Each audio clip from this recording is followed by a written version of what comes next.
under the Society Registrations Act. Now, India has a long history of civil society based in concept of dana and seva. That's it. Dana means donation and seva means services, and has long established tradition of charitable engagements. Also, connecting the things as the charity begins from home, as the charity itself is a selfless services, the most favorite word of Advocate Karthikeya Isa. So, as per the Bhagavad Gita slok 18.6, the Lord Krishna says the act of sacrifice, charity, not be given up but should be performed. Indeed, sacrifice, charity, penance, purify, and even the great souls. Further, no matter how strong and self-sufficient government, we many times heard about the PPP, public-private partnership. Even many construction work, some welfare activities of the citizen or the society that also carried out through the PPP mode, or maybe without inviting a tenders and straightway allotting to the NGOs. So these are the traditions always having a significant contributions by the public charitable trust. Needless to mention, in COVID-19 scenario, many charity organizations came forward and contributed to the whole mankind by way of medical activity, by way of charitable activity, or by way of some allied activities in respect to the charitable in nature. So these are the basic features of the trust and society. We should not forget to Gandhiji that the best way to find oneself in lose yourself in the service of others. We are exactly doing such kind of welfare activity under the banner of Income Tax Bar Association and the All Gujarat Federation of Tax Consultants. But fortunate or unfortunate, many people feel it, or sometimes many people fail to understand this kind of welfare activity. So these both esteemed organization also working in the same way, and both are registered under the Bombay Public Trust Act as well as the Society Registration Act. Charity, voluntarism, welfare and development were living concept even when the formal means of organization were absent. Mahatma Gandhi said, what do you mean by the voluntarism? Involvement of oneself into community services with one's own free will. Means this is act of voluntarily. This should not be by compulsion. So voluntarism help in penetrating advantages of education, services, facilities, opportunities and modern techniques to the remote parts of India. It has created hopes in lives of people, and action taken due to free will are more effective and efficient. Be the change you wish to see in world. Mahatma Gandhi said in respect to the voluntarism. Now, what do you mean by the charity in terms of the various religion is concerned? Then meaning denotes the practice of giving and sharing, also known as Zakat in Islam, Dana in Hinduism and Jainism, Kar Seva, that's a Sikhism, Sadak, that's voluntary in the Islam, and Daswans, that's the Christianity, involvement of oneself into community service with one's own free will, that's a voluntary. Now, how the concept of the voluntarism, charity, that's begin. It's a state of well-being, it's a process of change, synonymous to economic growth, social upliftment, political changes. The activities vary from time to time, depend upon the changes of the economic growth, social upliftment, political changes, modelizations, improvement in quality of life, and justice. Sometimes the way of charity depends on the need of the society. Civil સોસાયટીઝના need મુજબ charitable એક્ટિવિટીએ પોતાનું માળખું બદલે છે. If I am talking about the corona, that nowhere prepared even about to services in respect to corona patients. So it is a need of time. Civil હોસ્પિટલની બહાર fruits અને પાર્લેજી બિસ્કિટ આપવા માટે કેટલાય ટ્રસ્ટીઓ સેલ્ફલેસલી જોડાયેલા હતા કોરોનાની ચિંતા કર્યા વગર, વેક્સિન લીધા વગર. That's called a voluntarism, that calls a selfless services for the betterment of others. So in general, it is capacity of the state to increase its human resource with the aim of achieving a higher outcome of production for satisfaction of basic need of majority of its citizens and empowering them to make demands to their government. So as I told you that NPO, NGO, trust, society, the name you may say, but that falls under the basic category of the public charitable trust. When I am talking about the trust, that's always a public. Yes, there is a private trust, we are talking about it later on. So the trust, the definitions of NGO, that includes the foundation, charitable trust, institution, colleges, hospitals, then service clubs, most of aware about all the terminologies, that association, chamber of commerce, then professional association like ITBN, AGFTCM, sport association, that's a sports club, then welfare association, volunteer organization, non-profit organization, society, samiti, committee, civil society development. Respected Bharat Bhai and Dheeraj sir is here, Bakulai Sah. These all gentlemen closely associate with the most of the charitable trust. ધીરેશભાઈ સાહેબનું અને ભરતભાઈનું Facebook જોઈએ તો રોજ એક કંઈક મોટ સમાજની કાં તો કંઈક કામેશ્વર મેડિકલનું ન્યૂઝ આપણને જોવા મળે. So this legendary contributed in his entire life selflessly work for the welfare of the maybe the fellow brother of the samaj or society, or maybe professional brother, or maybe near dear, or maybe the general public at large. So these are the different terminologies. History and background of NGO in India. Initially took form the charity philanthropic concept. Dheeraj sir is very well aware about the concept of mutuality. આ મ્યુચ્યુઅલિટીના કન્સેપ્ટથી જ આપણે income tax બાર એસોસિએશનને income ટેક્સના દાયરામાં લાવી અને ત્યારબાદ charity કમિશનરમાં registration કરાવ્યું. Before date એ આપણે income tax બાર એસોસિએશનને પણ ટેક્સેબલના માળખામાં આપણે એસેસ કરતા હતા. દેન ધર્મશાલા, શ્રમદાન, અન્નદાન, વસ્ત્રદાન, these all are જ્ઞાનદાન. So today I have been invited for the Gnan Dan, that also considered as a charity, to concentrate from the appearance of the Swami Vivekanand and setting up the Ramakrishna Mission. Very well aware about the Rajaram Mohan Rai, Dayanand Saraswati, and then Swami Vivekanand. These are the some landmark institutions established in year 1880 around. The mission is providing a service in field of education, health and relief. If my seniors at present recall the memory of definition of section 215 of Income Tax Act, there are only 4-5 words. That's educational, health and relief to poor. That's it. Now the definition of 215 exhausted. We'll take it later on. As I told that Arya Samaj, Brahmo Samaj, then Satyagraha and Isa Foundation and Patanjali Yog Sansthan, so many. These are the one of the example. Notable NGOs of the Gujarat that I mentioned, some of the Polio Foundation, Apang Manav Mandal, Anjan Mandal, CRY, and some Ambaji Mataji Trust and Somnath Mandir Trust. Then how this was in contest with the Constitution of India. As we are aware, the law professionals, that every law or some the legality that's connect with the Constitution of India.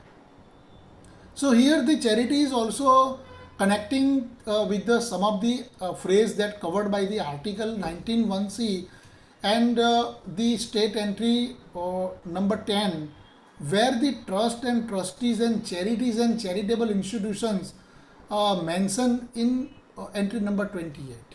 So this article 919C, that's also covered some charities and charitable institutions. So there is a direct nexus with the constitutions of India under the article 191C.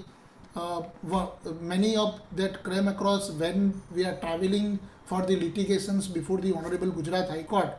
So most of the judgments that in connections with the article 191C in day-to-day practice. Now the constitutional frame that I told that the 7th schedule of the list 3 of item 28 of the Constitution of India means both the central and the state governments are competent to legislate on this subject. Why I am repeating this item number 28 list 3 of the 7th schedule of the Constitution of India, because the charity governed by the state, if you are talking about the Charitable Trust Act, we always use the Bombay Public Trust Act. But now it considered as the Gujarat Public Trust Act 1950. That's governed, managed and controlled by the state government, not the central government. And so far as the Indian Trust Act, that covered by the Indian Trust Act, that's a central government. So non-profit sector that specifically governed and managed in respect to item 20 of list 3 of the 7th schedule of the Constitution of India. Now charity may take form of trust, an endowment, a society or a non-profit company. So there are two enactments as I told, central and the state governments. Now what are the acts? Very few practices that are involving in day-to-day practice of the Bombay Public Trust Act, or maybe some trust matter under the Income Tax Act. But other act also we need to simultaneously understand for the better understand, because each and every provisions is overlapping or connecting with the each other act. That also I will talk it later on in my later on part. So the Indian Trust Act, that is always for the private charitable trust. The Charitable and Religious Trust 1920, Religious Endowment, Charitable Development, mostly aware about the Society Registration Act, Income Tax Act, obvious everybody aware, and nowadays 12AB and 80G, so mostly part covered by the Public Charitable Trust. The Companies Act 2013, yes, in the previous 1956 Companies Act also there, and the section 25 under the 1956 and section 8 under the Companies Act 2013, both are also governed the Public Charitable Trust. Mostly aware about the Foreign Contribution Regulation Act, then Bombay Public Trust Act. Now it considered as a Gujarat Public Trust Act. Now what is the structure of an NGO in India? The Income Tax Act gives all the categories equal treatments in the terms of exempting their income and granting 80G certificates, whereby donor to non-profit organization may claim a rebate against the donations made. Everybody knows about the things. 80G falls under the chapter 6, and that is a deduction, rather the use word rebate. The foreign contribution to the non-profits are governed by the FCRA, that as I told to you, and that's the governed by the Home Ministry. Now there are mostly three categories that we are going to bifurcate this non-profit organization. That's first is trust, and second societies, and third one under the section 25 or 8 of the Companies Act, maybe 1956 or 2013. So this is a bird eye view for the comparisons among the trust, society and section 25 of the company. At present there is a section 8 that I have mentioned in particular last column. What are the statutes that the relevant act in Indian Trust Act, then Society Registration Act, then Company Act 1956 and 2013. What are the jurisdiction? As aware about the Deputy Charity Commissioner, maybe assistant or a Charity Commissioner, it depends upon the locality and the jurisdictions. Societies, the same, fall under the Charity Commissioner organization in Maharashtra as well as nowadays in Gujarat also. The register of companies that govern section 8 and section 25 company. So far as registration is concerned, all three acts under the similar banner of the non-government organizations. Registration document, trust deed, mandatory or optional, that also we'll discuss on later on. Then society, obvious memorandum of association and rules and regulation, in similar case with the company also. Why I mention the stamp duty? Because sometimes in state of Maharashtra, there is a levy of stamp duty. Here in case, some of the cases we are using 100 rupees stamp paper for the trust deed is concerned. So the trust deed to be executed on the non-judicial stamp paper vary from state to state because the stamp act governed by the state. No stamp paper required for memorandum and rules and regulations. Sometimes these questions also arise for the professional brother કે society બનાવતી વખતે stamp paper વાપરવું પડે. The answer of question is no. You need not require for the memorandum of articles and rules and regulations. Again, in the same with the ROC. Member required minimum 2 or more, as very well aware in the trust, because there is a contract act. That's why this is a 2 or more persons for the registrations of the public charitable trust, and section 7 of the society, that 7 or more persons required for the registrations under the Society Registration Act 1860. In section 8 companies, minimum 2, no upper limit. Maybe OPC is 1-person companies, that also nowadays is a concept. Board of management, that's a trustees, board of trustees, then sometimes a governing council, managing committee, executive committee. These are the different name for the administration, management and control of the public charitable trust. So these are the board of directors in case of a company, and managing committee maybe.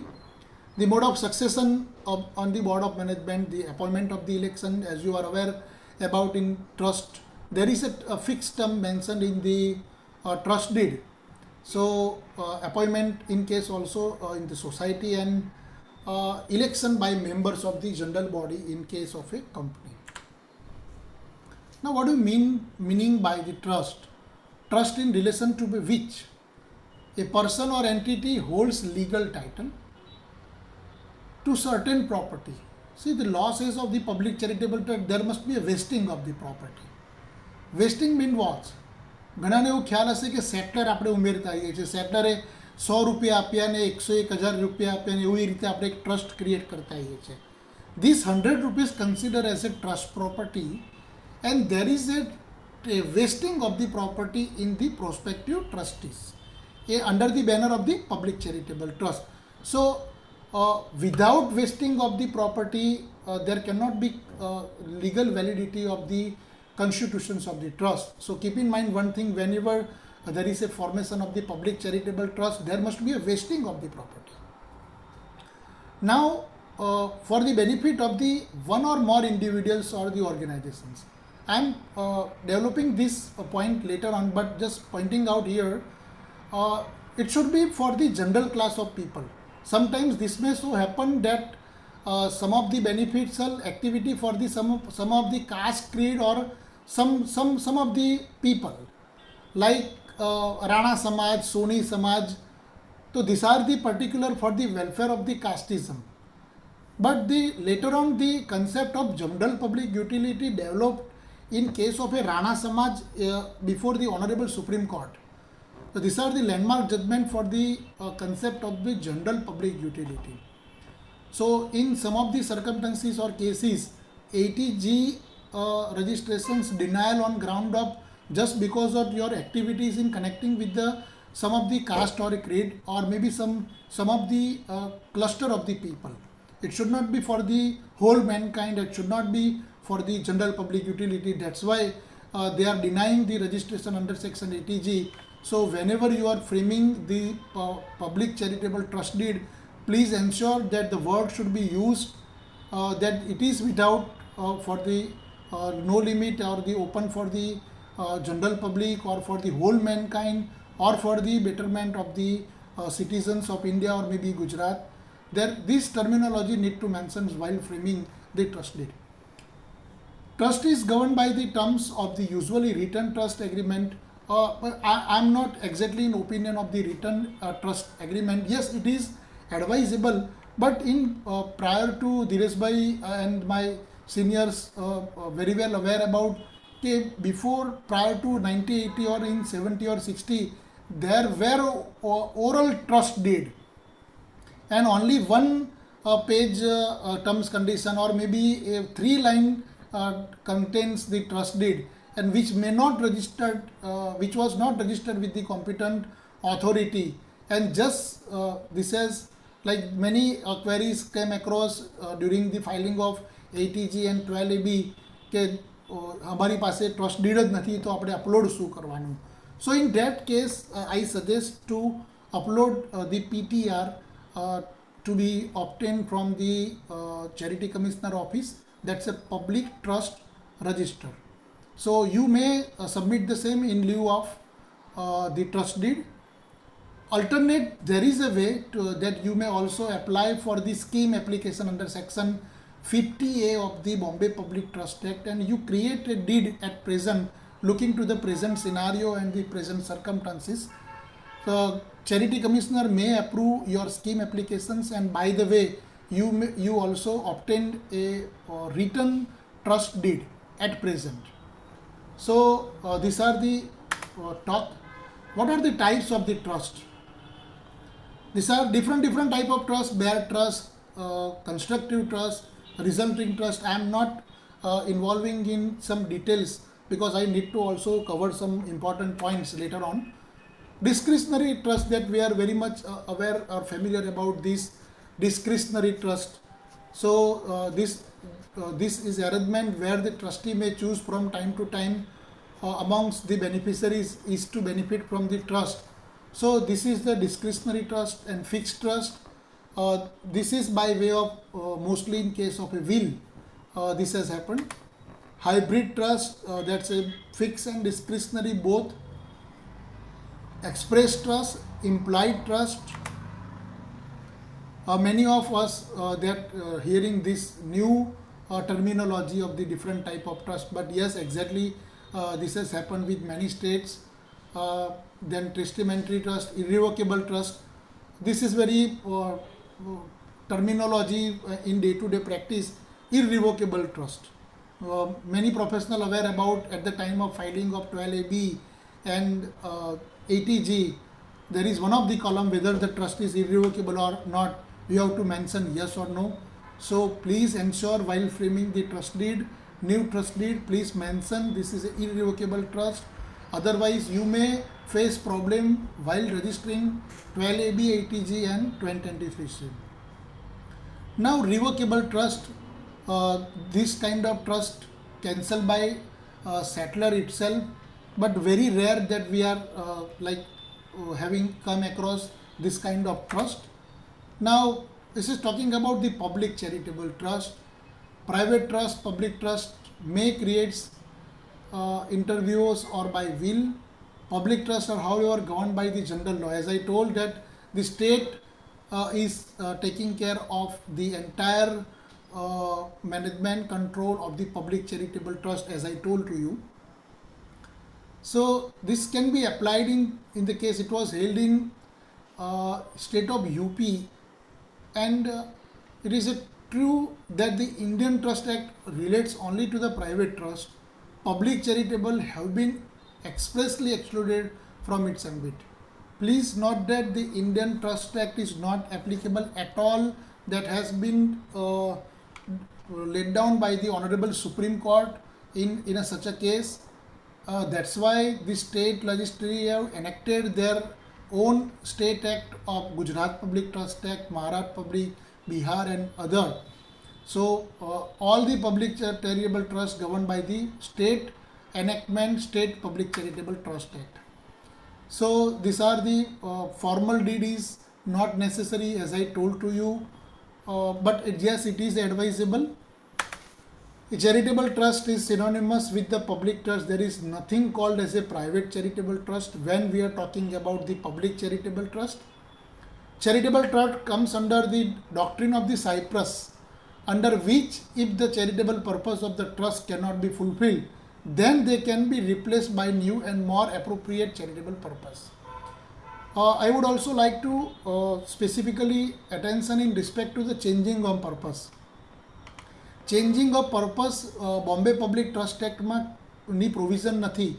But if you want to change your object of the trust, then you need to obtain a permission of the civil court of the jurisdiction. Then and then it can be possible. Charity Commissioner is not empowering to alter, modify, change, add of the public charitable trust by under the provisions of the Bombay Public Trust Act. So the management and control may waste in the private hands. Yes, sometimes in private or sometimes in government.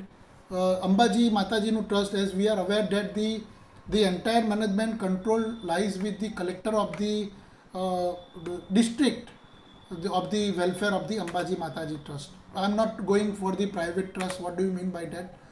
Private and partly private and partly public, we are not going into. Charitable trust versus religious trust, yes, this is a very applicable in our day-to-day practice. I am aware that I'm sure that you all aware about the terminology of religious means trust involving in the activity in relation to the religious, either directly or the indirectly. Then it falls under the religious trust. There are particular categories under the Bombay Public Trust Act.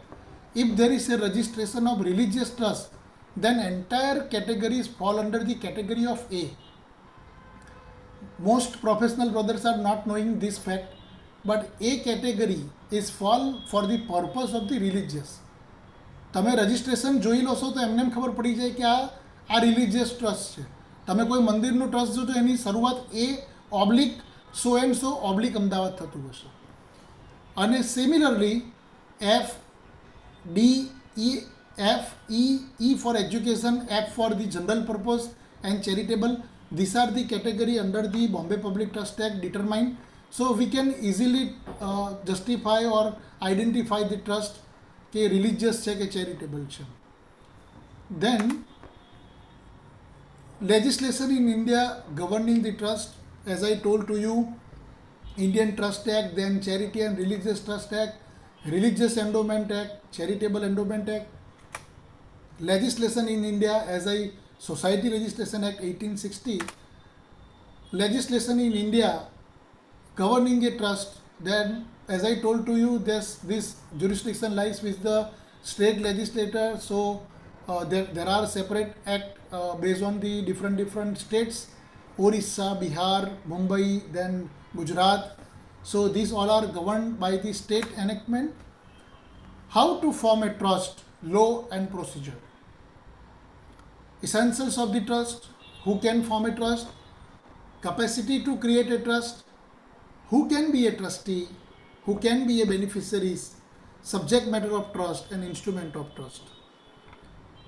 When the professional brother involving themselves in the day-to-day practice of litigation, this all terminologies is playing a significant role while interpreting the statutes and interpreting the various columns of the trust deed.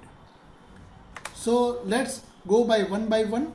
Essential of trust, that as I told to you, there must be a author or settler and the clear intention of the author or settler to create a trust.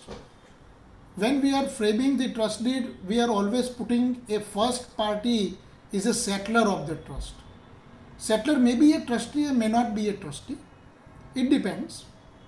But mostly the author and settler is vesting their property in the beneficiaries or maybe in the trustees of the trust in name and banner of, under the banner of public charitable trust. As I told you, there must be a purpose of the trust. Yes, obvious charitable purpose, maybe that covers as per the definition of section 215. The trust properties and beneficiaries of the trust and diversifying the ownership by means, as I told to you, vesting of property means transfer of ownership from author to trustees in name of a charitable trust. Now, who can form a trust? by every person competent to contract. Yes, this particular clause by the Indian Trust Act Section 7, however, this is not applicable to the public charitable trust, but some of the common law that applicable to the public charitable trust also. Two part I need to would like to draw attention. That's whether the minor can be a trustee of the trust. Many times we came across this kind of queries from the client. So of course, yes, minor can be a trustee, but however he is not able to execute the contract under the Contract Act. So the prior permissions of the principal civil court of the original jurisdictions is required. Sometimes in like a trust registered under section 25 like Rajpath Club or a Karnavati Club, so can other than individuals, can AOP or some HUF or maybe a company can be a trustee in the public charitable trust? The answer of the question is yes. HUF can be a trustee of the trust.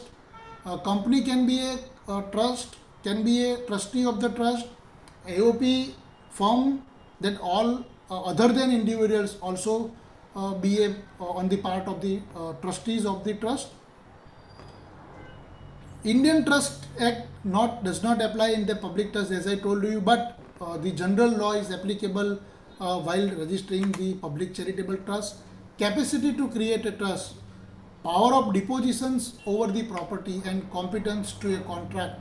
Two things we need to ensure, and also the Transfer of Property Act 1882 Section 7 also applicable while transferring or vesting the properties from one hand to another hand.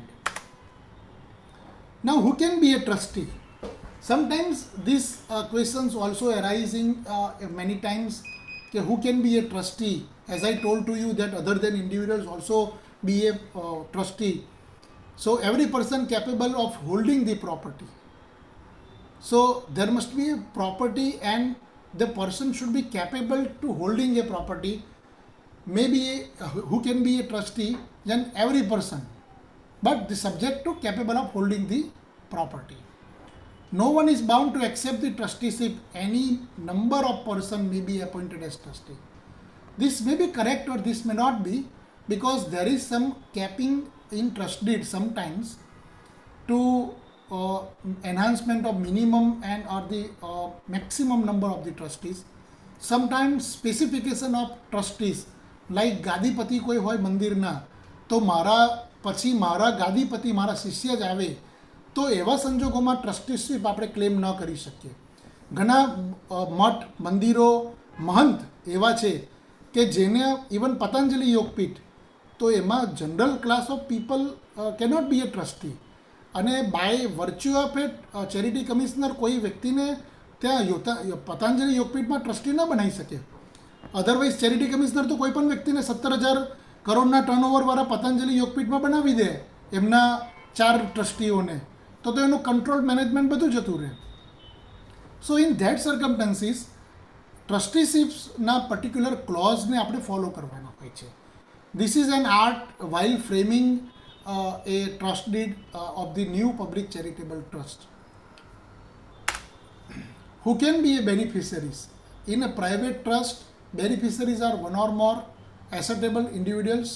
In a public trust, beneficiaries are a body of uncertain individuals, may consist of class, mass, public or the whole public. હવે ગામમાં school ચાલતી હોય, વિસલપુર કેળવણી મંડળની એક school ચાલતી હોય, તો એના બેનિફિશરીઝ કોણ?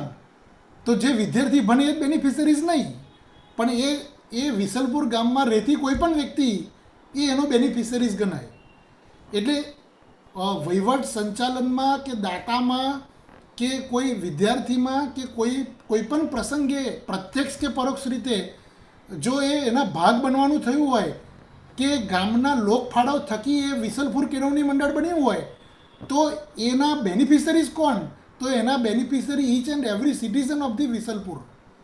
તો beneficiaries it does not mean certain time લિટિગેશનમાં એવું થાય છે કે ઇન્કમ ટેક્સ બાર એસોસિએશન પર લિટિગેશન થયું, તો he cannot be that cannot be a ground that he is not a member of the income tax bar association, he cannot file the suit before any competent authority. This is not correct. So any beneficiaries may approach to the competent court while in the during any disputes before the competent authority for any matter. So make sure sometimes જ્યારે professional brother આવતા હોય છે ત્યારે એમનો પહેલો claim એવો હોય છે કે સાહેબ આ તો મેમ્બર જ નથી, આ તો કેસ ઉડી જશે. પણ કેસ ઉડી નથી જતો કારણ કે બેનિફિશરીઝ હોય છે એટલે એ કેસ પહેલા ગ્રાઉન્ડ પર પ્રાઇમરી ગ્રાઉન્ડ પર એ નીકળી જ ન શકે, એને મેરિટ પર જ ડિસાઇડ કરવો પડે. સો keep in mind one thing, beneficiary is very important concept in litigation practice. Now, subject matter of trust. So, any property capable of being transferred can be subject matter of trust. See, here the word is the transfer of the subject matter of the trust means property should be transferred from one hand to another and actually transferred. It should not be merely fictitious or maybe some returns on some oral commitment or maybe some the future event. Has to transfer.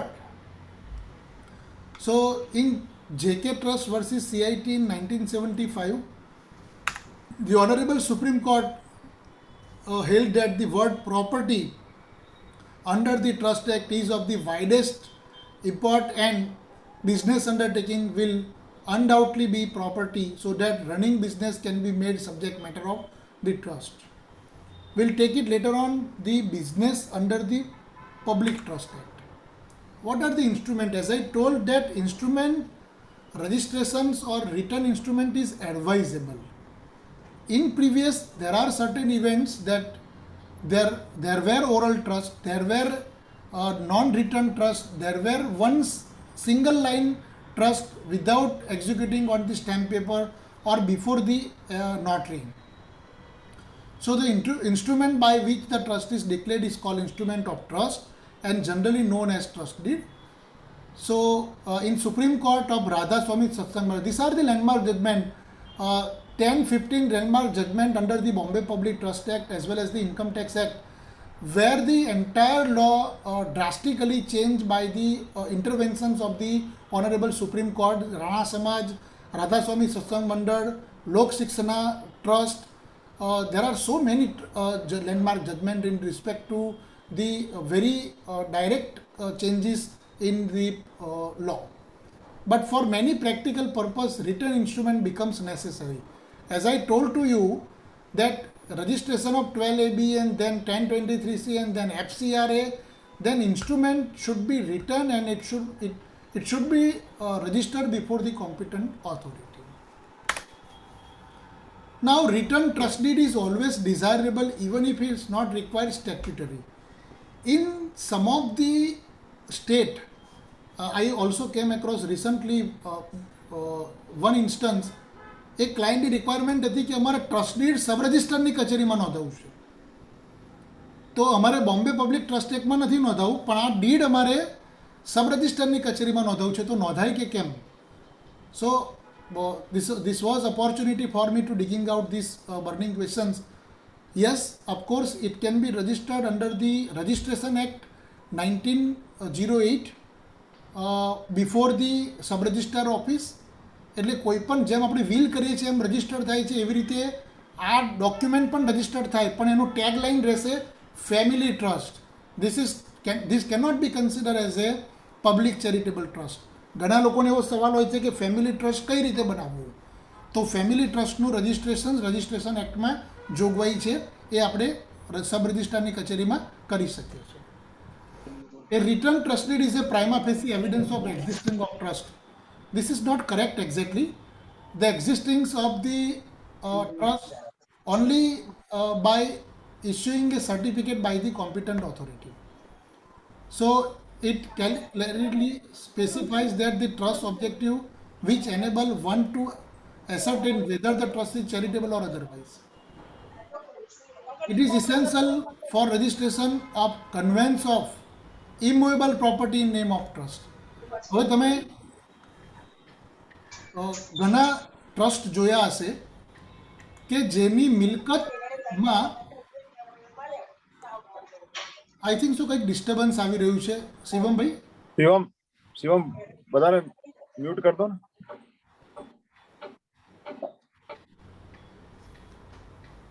આપણે ઘણી બધી પ્રોપર્ટીમાં એવું જોયું છે કે મોર particularly મંદિરો અને મોટી કોઈ જગ્યાઓ હોય તો એ મૂવેબલ ટ્રસ્ટમાં ટ્રસ્ટીનું નામ હોય, ટ્રસ્ટનું નામ ન હોય. એટલે ઘણા ટ્રસ્ટની પ્રોપર્ટી એ ટ્રસ્ટીઓએ પોતાની મિલકત પોતાની માલિકીની છે એમ સમજી અને એ મિલકત વેચી નાખી. Recently the charity commissioner in year 2018 came forward and issued a circular stating that કે જ્યાં ટ્રસ્ટીઓ છે કે વહીવટકર્તા છે, વક લખાય છે, તમે ઘણા પ્રોપર્ટીમાં જોજો વક વહીવટકર્તા ધ્રુવેન શાહ. હવે ઓરિજિનલી એ પ્રોપર્ટી તો ટ્રસ્ટની હોવી જોઈએ, એમાં વહીવટકર્તાનું નામ હોય એટલે ધ્રુવેન શાહ તો એ પ્રોપર્ટી વેચી નાખશે કાલે. તો એ બધી જેમાં વક છે એમાં સબ રજિસ્ટ્રારે બધા જ ટ્રસ્ટના નામની એન્ટ્રી કરી છે. અને now days the latest 7/12 or form number 8 or the any form number 6, if you found it, then the name appeared nowadays the name appeared of the public charitable trust instead of the trustees. એટલે બધામાં ફેરફાર કર્યો છે. જો તમારી પ્રોપર્ટીમાં આ હજુ ટ્રસ્ટીઓના જ નામ ચાલતા હોય તો તમારે પબ્લિક ટ્રસ્ટના નામે કરાવવું જોઈએ, એના માટે રેવન્યુ પ્રોસેસ કરવી જોઈએ. Now type of instrument of trust. Trust deed દ્વારા થઈ શકે, મેમોરન્ડમ આર્ટિકલ્સ દ્વારા થઈ શકે, વિલ દ્વારા પણ થઈ શકે. ઘણા લોકોને ઓછો કન્સેપ્ટ ખ્યાલ છે કે વિલ દ્વારા ટ્રસ્ટ ઊભું થાય અને વિલ જ્યારે એક્ઝિક્યુટ થાય ત્યારે એમાં trust by virtue of will એ ટ્રસ્ટનું રજિસ્ટ્રેશન કરાવવું પડે. Essential of very charitable and religious trust. I am not going into deep that charitable or religious object, capacity to create trust. Okay. Now Income Tax Act 1961. Which are the important sections that governs the administration, management and control of the public charitable trust? Section 215, very well aware about the definition of charitable objectives, and now this definition is exhaustive. By amending year to year by the finance in the union budget every year. Section 1023C, very well aware about in respect of the educational institute. Section 11 to 13, the most of the expenditure that we are claiming, whatever the expenditure incurred for the attainment of the objective of trust, that falls under section 11 to 13. Very familiar section of 80G. Section 161 and 164, yes, the method of computations of income. How? The income from the properties of the trust. The word is income from the properties of the trust. Properties ની વ્યાખ્યા supreme કોર્ટે કીધી કે properties means what? The all type of income. અહીંયા ઇન્કમના હેડ નથી. Keep in mind one thing, then there is a no head of income. But this income derived from the properties of the trust have been held to arrive at in a normal commercial manner without classification under the various heads set out in section 14. What do you mean by the real income taken into the account for the purpose of considering the exemption under section 11? In that view, the the loss incurred by the charitable trust on sale of investment is not allowable in computing income. Yes, there is some amendment in budget 2021. I am talking later on. It may be noted that where provision section 11 are attract, the provision of section 28(3) cannot be invoked. Obvious, because if the income derived from the properties held under the trust and the expenditure that supposed to claim, that under the category fall under the section 11. Charitable purpose as per Income Tax Act 1961. One major change is that in year 2009 and 10, that's why I mentioned specifically where there is a advancement of any other object of general public utility and the concept of business under the charitable trust, that also brought with the amendment in year 2009 and 10. Charitable purpose, everyone aware about that. I am not going into the terminology of the definitions of section 215. Then there, as I told to you, Supreme Court in case of Lok Shiksha Trust, one must go through this judgment, very fantastic judgment, Lok Shiksha Trust on part of the, what do you mean by exactly education and charitable purpose. So that's in year of 1975, but that's applicable at today, even day-to-day practice. This is very helpful judgment. Action flowing from charitable thought should not be for benefiting one own self. The action should be always for the benefit of others. The charitable purpose means that should be for the, not for the own self, but for the benefit of the class of people, mass of people, or for the general public utility. The same judgment that in case of a Rana Samaj and the Sonipan, the Supreme Court intervention, that for it should be for the general public utility, and that's why the word inserted in section 215, the general public utility. The court may disallow a project as being a charitable even if the trustee declares it is be so. That's in All India Spinners Association. Then inclusive definition, the statutory definition is not exhaustive or exclusive. As I told to you, Supreme Court also in case of a Andhra Chamber of Commerce and Industries.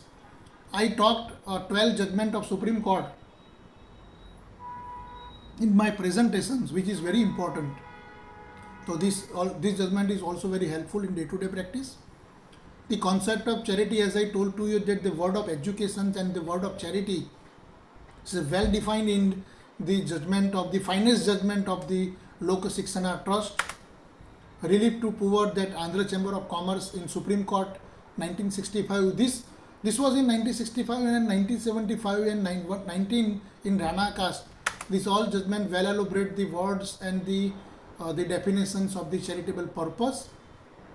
Education, as I told to you, that Lok Shiksha Trust well defined these definitions. Then the coaching of student is an institute is not imparting educations, which can be said to be a process of training and development of student and character of students by normal schooling. Sometimes this has happened whether this education in recent judgment of Honorable Tribunal in 23rd September 2021 in matter of Bhandari Charitable Trust, whereas the section 11, the entire expenditure under section 11 to 13 disallowed on ground of that the trust is running a hostel. The learned assessing officer has mentioned in order that the carrying out on activities in relation to the hostel cannot be construed as a solely and exclusively for the educational. After a long debating and fighting litigations since 2014 to till date, the Honorable ITAT Ahmedabad pronounced 23rd September 2021 that the word educational is not limited, but the activity in relation to the hostel that also fall under the category of the educational activity, and that's why the expenditure under section 11 cannot be disallowed on ground of that the trust is involving in only in activity of the carrying and managing the hostels. So these are also very landmark judgments in respect to the hostel activity. So the education as per the activity in charitable in nature, the fee structure must take into consideration the need to generate the funds to utilize. It depends. Now the FRCs also came into the picture. The days gone that you are supposed to charge the fees as per the need of the trust, that cannot be possible nowadays. Now medical relief, that's Andhra Chamber is well defined the phrase of the general public utility. Then Bar Council, sometimes this also questions arise in mind that State Bar Council is a body of constituted for the general public utility, since the advancement of any object beneficial is to even a section of public as distinguished from an individual or a group of individual would be an object of public utility and consequently a charitable purpose. Sometimes State Bar Council not registered with the competent authority. Supreme Court has mentioned in year 1981 that Bar Council of Maharashtra, in case of a Bar Council of Maharashtra, the State Bar Council also considered as a public charitable trust. Society of Chartered Accountant, very well aware about the Bombay BCAJ, BCAS, very well aware that it is equal to, like in year 2002, Jodhpur Chartered Accountant Society. Whether this Chartered Accountant Society also considered as a charitable society? Yes, of course, this also cover under the charitable purpose and charitable activity. Delhi Stock Exchange is a non-charitable institution that also held in 1997. Whether the primary or dominant purpose of institution is charitable and other objects which themselves may not be charitable but are merely ancillary and incidental to primary or dominant object, same would not prevent institution from validity being recognized as charitable trust. As I told to you that imparting a education by way of offering a hostel facilities or maybe a canteen facility exclusively for the student by the educational institute cannot be said that ki a charitable activity na kehvaye. This judgment also helpful that the Director of Income Tax versus Bharat Diamond in 2003. Then religious purpose within the meaning of the personal law applicable to the SSE, that starting and maintaining a Sanskrit Pathshala or a Dharamsala or a temple accessible to the public or the food distribution, you mean to say આપણે પ્રેમવતીનું ઉદાહરણ લઈએ સ્વામિનારાયણ મંદિરમાં જ્યાં પબ્લિકની અવર જવર હોય છે કે ઘણા મેળાવડા થતા હોય છે, તો can it be said that the religious institution are all charitable or the religious purpose? Yes, તમે પ્રેમવતીના ફૂડ દ્વારા ઓફર કરો તો it can not be said that કે એ રિલિજિયસ એક્ટિવિટી નથી. ઇસે incidental or ancillary services in respect to the main principal object of the religious activity. This also held in this judgment. I will share the entire PowerPoint presentation. You need not require to write up all these citations.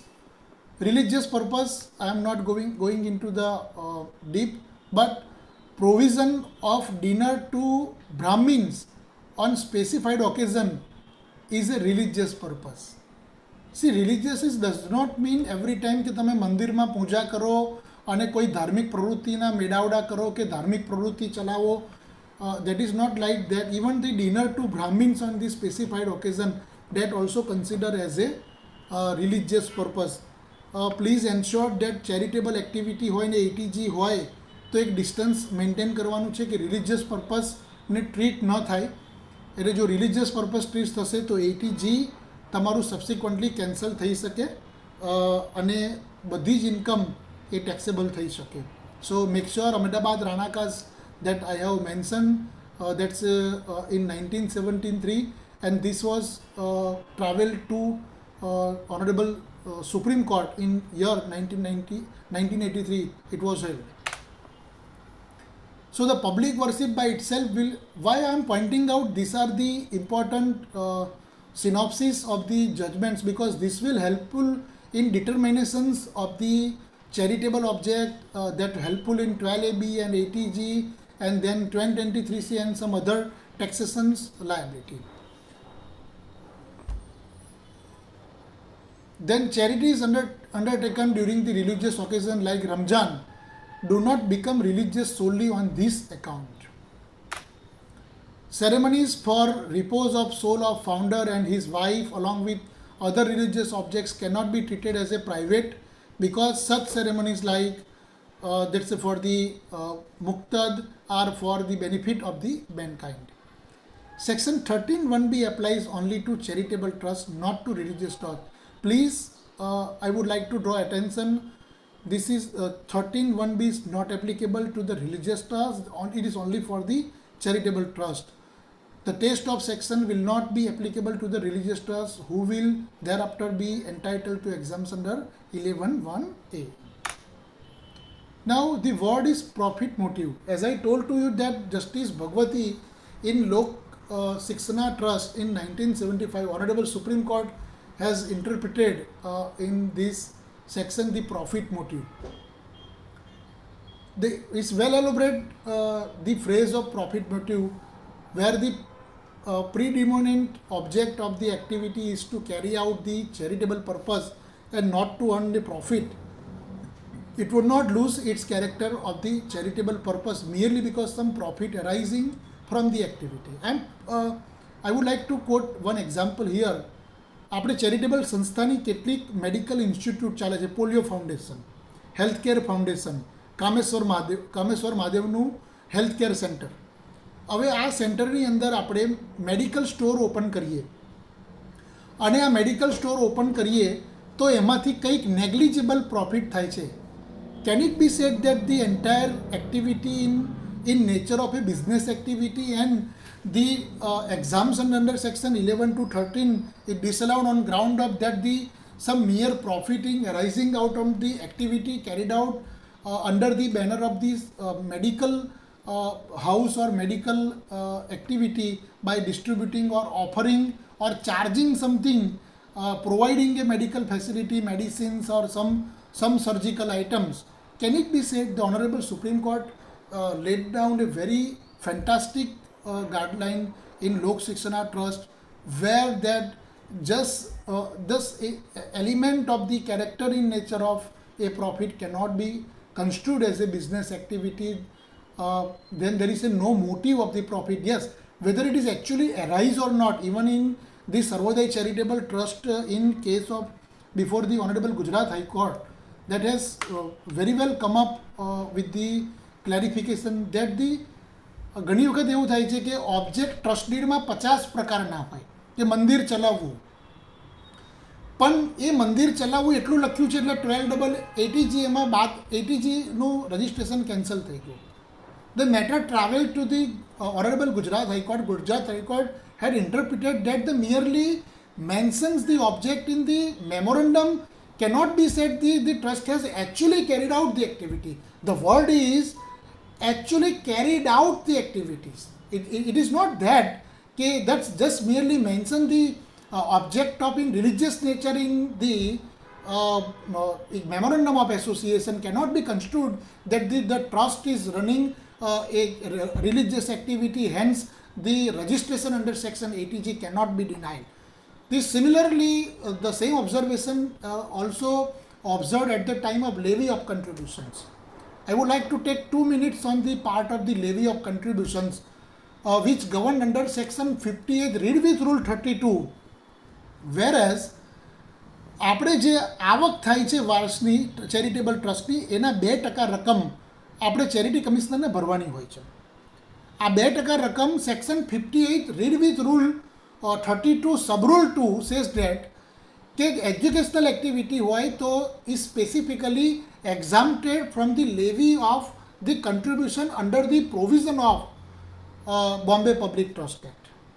Now, just merely તમે educational એક્ટિવિટીની સાથે કોઈ particularly બીજા object પણ મેમોરેન્ડમમાં છે તો charity કમિશનરે reject કરી દીધું કે ના, તમે એજ્યુકેશનલની જોડે જોડે તમે તો બીજા 11 ઓબ્જેક્ટ લખ્યા છે જેને પ્યોર એજ્યુકેશન ન ગણી શકાય. તમે તો ગાયોને ઘાસચારો પણ લખ્યો છે અને કન્યા શાળા ચલાવી પણ લખી છે અને એના સિવાય મેડિકલ ચલાવી એવું પણ લખ્યું છે, તો આ એજ્યુકેશનલ એક્ટિવિટી ન ગણાય અને એના પર તમારે 50,000 રૂપિયાનો ફાળો ભરવો પડે. The matter travelled to Honorable Gujarat High Court, and Gujarat High Court come up with the Sarvodaya Charitable Trust specifically observing that activities should be carried out. એટલે જો ટ્રસ્ટે માત્ર ને માત્ર એક્ટિવિટી કરી છે તો એ એક્ટિવિટીને તમે ડિનાયલ ન કરી શકો કે એજ્યુકેશનલ એક્ટિવિટી નથી. The same case happened in case of a lions club. Dhireshbhai Shah સાહેબની એક મેટર હતી, એમાં લાયન્સ ક્લબની મેટરમાં IASનું કોચિંગ સેન્ટર ચાલતું હતું. Now charity commissioner come up with the things કે that coaching class cannot be considered as a educational activity. They says that the educational activity means schooling activity. Schooling activity means 1 થી 10 ધોરણમાં ભણાવો તો એને educational કહેવાય. પણ જો તમે કન્યાઓને સ્ત્રી કેળવણીના ઉત્થાન માટે કોઈ જ્ઞાન માટે વર્ધક સ્કિલ ડેવલપમેન્ટ માટે કરો કે પછી આઈએએસના કોચિંગ સેન્ટર કરો તો એને કન્સિડર ના થાય. The similar clause applicable to our income tax bar association, organizing RRC, food distribution to Diwali get together, can it be said is an educational activity? The answer of the question is yes. Even in Income Tax Bar Association in year 2010-11 probably or maybe 12-13, in that year RRC નો ખર્ચ અને બુકેનો ખર્ચ અને Diwali gate ટુગેધરનો ખર્ચ, annual general મિટિંગનો ખર્ચ, એમનું એવું કહેવું છે કે આ બધા જ ખર્ચ એજ્યુકેશનલ એક્ટિવિટી ના કહેવાય. તમે સેમિનાર કરો એને જ એજ્યુકેશનલ એક્ટિવિટી કહેવાય. માટે તમારી એજ્યુકેશનલ એક્ટિવિટીમાં અમે તમને બાદ ના આપીએ, માટે તમારી બધી જ આવક પર અમારે 2% ભરવાના થાય. પણ honourable supreme court has well elaborated the word in Lok Shikshana Trust, the phrase education. Education does not mean only restricted to schooling. It may enhance for any upliftment of knowledge, which may include your seminars, webinars, incidental activity, ancillary activity in connection with the educational activity. So my fellow brothers, જ્યારે પણ કોઈ educational activity ચાલતી હોય main ઓબ્જેક્ટમાં તો ફાળો ભરવાનો નથી, તમારે ઓબ્જેક્શન લેવાનું છે and put it the entire fact of section 58 read with rule 32 under the Bombay public trust act. તમારા 50,000 રૂપિયા દર વર્ષના બચી જશે. એટલે જો તમે 10 વર્ષની પ્રેક્ટિસ કરતા હો તો 5 લાખ રૂપિયા બચશે. So this will definitely help to you.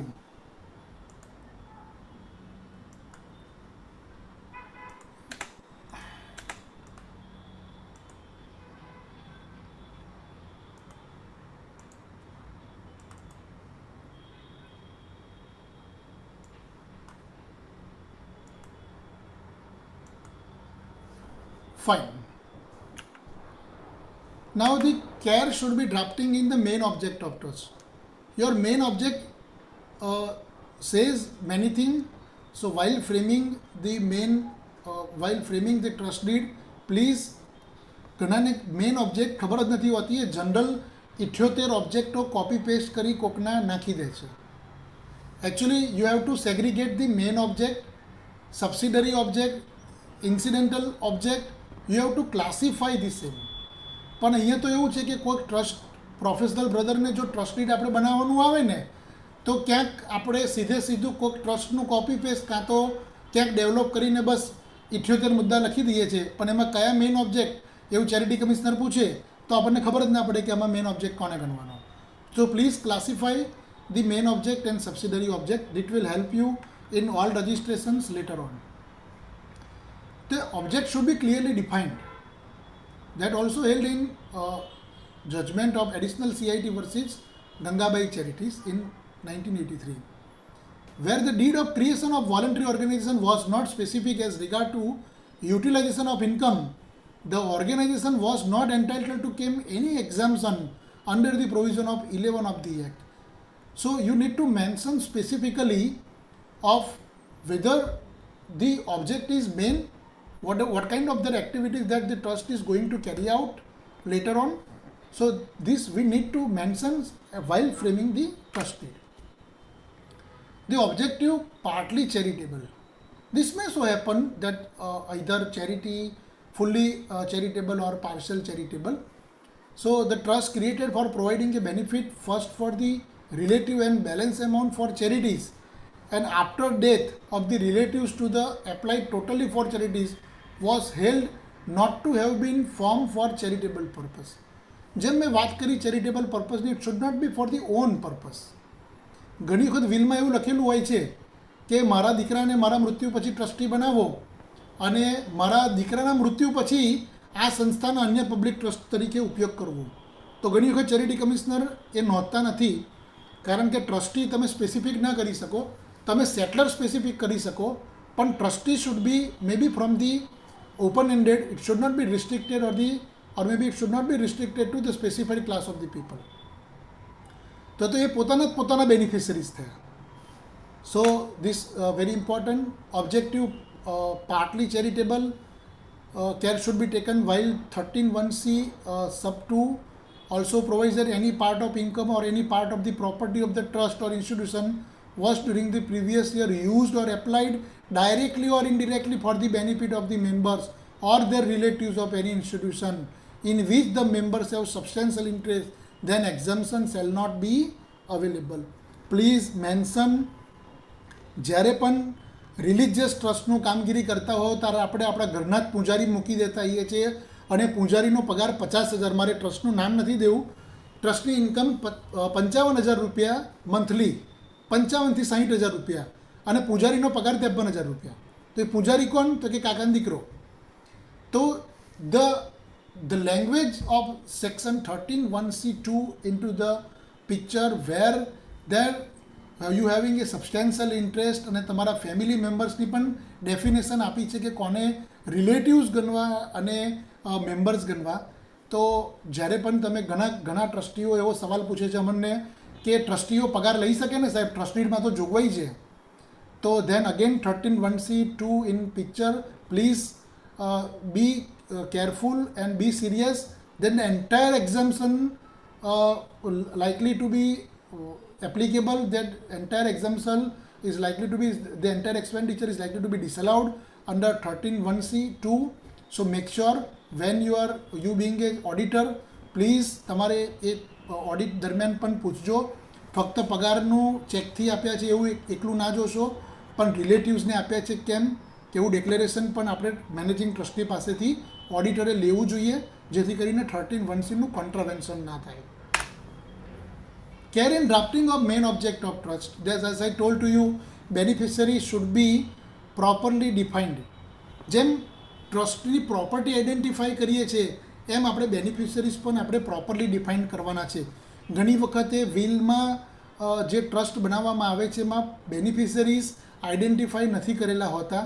તો કેટલીક વખત વિલમાં સ્પેસિફિકલી મેન્શન કર્યું છે કે ટ્રસ્ટ બનાવવું, આમ છતાં એ ટ્રસ્ટ બનતું નથી. Scope and implication of general public utility, it's for the whole mankind without discrimination of caste, creed and religion or a region. This covered general public utility. Care in drafting incidental or ancillary object being not for the charitable purpose, the object for carrying out business activity. The object should be specified with the purpose of enabling the trust to carry on business. ઘણા સવાલ એવો પૂછે છે કે trust business કરી શકે? Yes, trust business કરી શકે. there are separate provisions governing this entire part of the business activity carried out by the public charitable trust. So we need to maintain the separate books of account and then separate bank accounts and some certain formalities as laid down under section 11. Now, day-to-day 11(1)(a), 1(c) and 1(d). Many members aware about 11(1)(d). Corpus જ્યારે donation આવે ત્યારે આપણે straight way એને revenue income consider ના કરી capital રિસિપ્ટને consider કરી અને 11(1)(d)માં લઈને આપણે પૂરેપૂરું એક્ઝામ્પશન લઈ લેતા હતા. Because then in that circumstances the clause of 85% utilization does not arise in that circumstances. So most the professional brothers, while computing a statement of income, the corpus donations directly came into the fall under the 11(1)(d), but you are very well aware that Union Budget 2021 completely changed in respect to corpus donation of 11(1)(d). As I told to you, 13(1)(c), very important section, that again 13(1)(a), that's income of the private religious trust not used for the public benefit. ઘણા લોકો એવું પૂછતા હોય છે કે મારે મંદિર છે પણ અમે પબ્લિકને દર્શન કરવા માટે બોલાવતા નથી, પણ એનું ટ્રીટમેન્ટ એને પબ્લિક ટ્રસ્ટ ગણવું કે પ્રાઇવેટ ટ્રસ્ટ ગણવું? અને એ ટ્રસ્ટ તો ઓલરેડી ચેરિટી કમિશનરમાં રજિસ્ટર્ડ થઈ ગયું છે, તો એનું ટેક્સેશન કઈ રીતે લેવી થાય? તો this answer of the questions is governed by section 13(1)(a). I am putting one example કે બહુ વર્ષો પહેલાં દાદા પરદાદાઓએ એક મંદિરની ડેલી બનાવી હતી.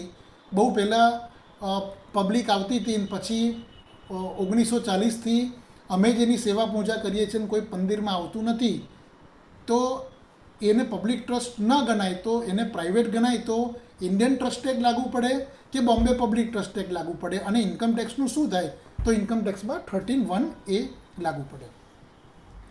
So 11(4) that I am talking about मैं बात करी हम business activity governed by particular section 11(4)(a), separate books of accounts required to be maintained as well as the separate books of separate bank account is also required to be maintained differently other than the object of the trust. Now condition subject to which income derived from the property held under trust is exempted under section 11. આપણે વાત કરી કે બધા જ ખર્ચા all the expenditure in relation to the attainment of the objective of trust fall under section 11 and the entire expenditures allowable under section 11 on ground of that it is the attainment of the objective of the trust and the such expenditure for the carry out the object of the charitable trust. Hence the entire expenditures allowed under section 11 subject to condition. What? Trust must have created for any lawful purpose. Yes, obvious, that should be for the lawful purpose. The trust should not be created for the benefit of any particular religious community or a caste. આપણે ઘણા ટ્રસ્ટો આપણી જ્ઞાતિના કરતા આવીએ છીએ અને એમાં આપણે પર્ટિક્યુલર કાસ્ટને જ કેટર કરતા આવીએ છીએ. આપણે તમારા ક્લાયન્ટને એડવાઇસ કરજો કે પર્ટિક્યુલર કાસ્ટ પૂરતું રિસ્ટ્રિક્ટેડ ન રાખે. એક બે ટ્રાન્ઝેક્શન પણ જનરલ પબ્લિક યુટિલિટી એટલે જનરલ ક્લાસ ઓફ પીપલને પણ કેટર કરતા હોવા જોઈએ. Otherwise section 11 came into picture, may be sometimes section 12(ab) denial, may be sometimes 80G denial on ground of that your activities involving only for the caste. Please make sure કે વર્ષ દરમિયાન કોઈક એવી activity હોવી જોઈએ કે અધર દેન casteism માટે તમે કરતા હો. The trust should be registered with the Commissioner of Income Tax. Nowadays absolutely online, very well aware about the form number 10 that we are filing 10A, filing for the 12AB and then 80G. Then property held under the trust, as I told earlier, 85% utilizations of the particular yearly income. Nowadays after budget the corpus also that covered under the total income. No part of income should ensure directly or indirectly for the benefit of the settler or other specified person. આ specified પર્સનની વ્યાખ્યા 13(1)(c)(2) આપેલી છે. Now section 1023C versus section 1113, I am not going into deep, but either or you have to choose the option, either you have to claim the registration under section 12AB or maybe under section 1023C. You cannot move simultaneously with the two sections at the same time. So I am not going. Concept of corpus everybody knows. Please make sure જ્યારે corpus donation લો ત્યારે એનું return statement હોવું જરૂરી છે. એના સિવાય corpus ગણાશે નહીં. તો દાતા પાસેથી તમારે એનું ચોક્કસ લખાણ લેવાનું છે કે કયા પર્ટિક્યુલર ઓબ્જેક્ટ માટે તમે corpus લો છો. ઘણા ટ્રસ્ટીઓ રિસિપ્ટ આપે છે અને corpus લખી દે છે. પ્લીઝ તમે રિસિપ્ટમાં પણ એ દાતાની સિગ્નેચર કરાવજો અને રિટર્ન સ્ટેટમેન્ટ મેન્શન કરજો.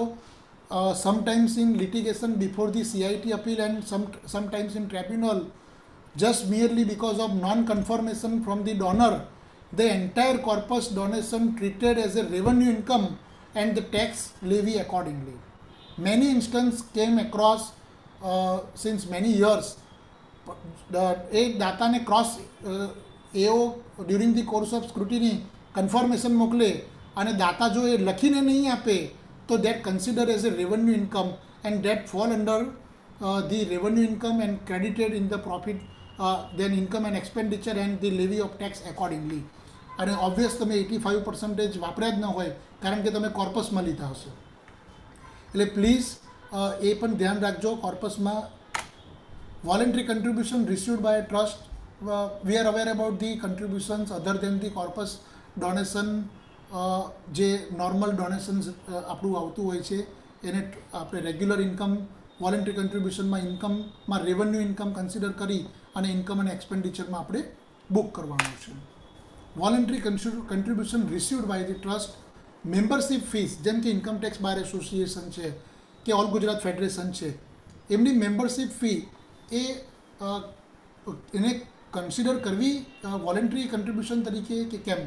So the membership fees or the subscription cannot be treated as a voluntary contribution as they are not the gratuities, the payments by the member for any social purpose or the payment without any constitutions. This has held in that આપણી membership fee lifetime હોય તો that considered as a capital receipt, that may not be fall under the considered as a revenue receipt and not fall under the income and expenditure.